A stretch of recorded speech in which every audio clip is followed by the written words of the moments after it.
পশ্চিমবঙ্গে ৫০০ জন সন্ন্যাসী মিলে শিব ঠাকুর তোলে, মানে শিব ঠাকুর তুলতে গেছে ৫০০ জন মিলে অলৌকিকভাবে। কিন্তু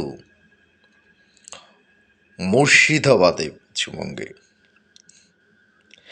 হিন্দুরা পালাচ্ছে। দেখছেন না, কিছুদিন আগে এই অলৌকিক সন্ন্যাসীরা যে অলৌকিক অধিকারে মানে শিব ঠাকুরকে তুলে নিয়ে আসতেছে, খুঁজে নিয়ে আসতেছে, বিশাল একটা ব্যাপার কিন্তু এটা। কিন্তু ওই ৫০০ জন সন্ন্যাসী এলাকাবাসীরা নিজেদের অলৌকিক ক্ষমতা অন্যের সামনে দেখাতে পারে না। এবং শুধু তাই নয়, এখানে ১০ অবতারের একটা অবতারের অভিনয়, মুখোয়বব বিভিন্নভাবে দেখানো হচ্ছে। কিন্তু এই অবতারগুলোকেও তারা তখন হাজির করাতে পারে না। আপনি দেখতে পাবেন, মানে অলৌকিকভাবে কি, অলৌকিকভাবে হচ্ছে, ক্ষমা করবেন, আমি কিন্তু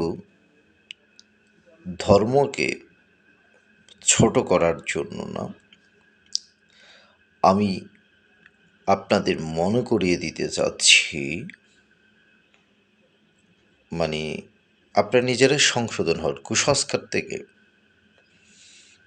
কুসংস্কার থেকে মানে বেরিয়ে আসুন।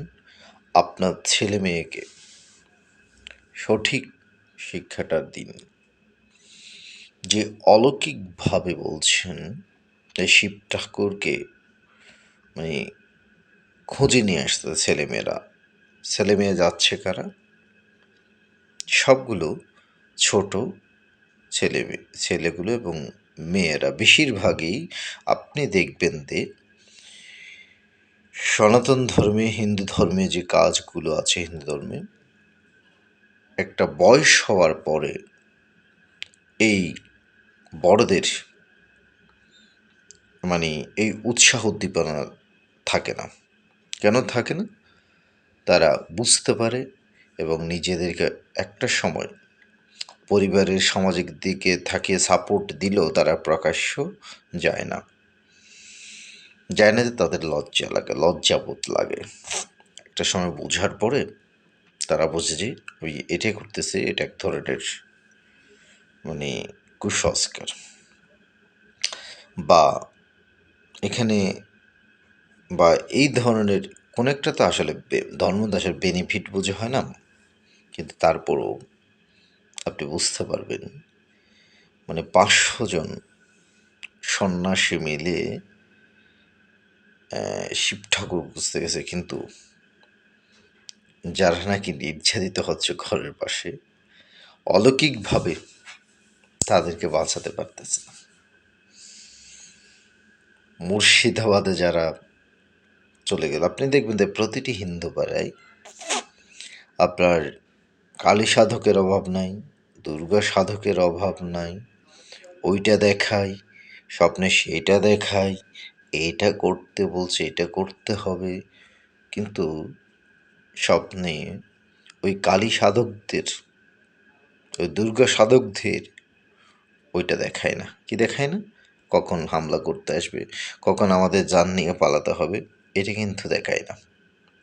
শুধু অলৌকিক কীভাবে দেখায়, কীভাবে মানে আরও মানুষকে নিজেরা কুসংস্কারের পথে চলে যায়, কীভাবে নির্যাতিত হওয়া যায়, এক দেশ ছেড়ে আরেক দেশে যাওয়া যায়, শুধু অলৌকিকভাবে। আর মানুষকে কীভাবে হাতিয়ে টাকা পয়সা উপার্জন করা যায়, কুসংস্কারের পথে নেওয়া যায়। অলৌকিকভাবে শুধু এগুলোই দেখা যায়, আর কিছুই দেখা যায় না।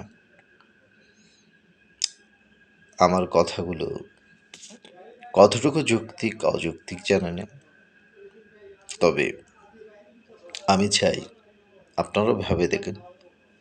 আমি বলছি না যে আপনার ধর্ম করবেন না, কর্ম করবেন না, কিন্তু ধর্মটা গীতায় কি বলছেন সেটা কি আপনারা মানছেন? শ্রীকৃষ্ণ কি বলছেন সেটা কি আপনি মানছেন?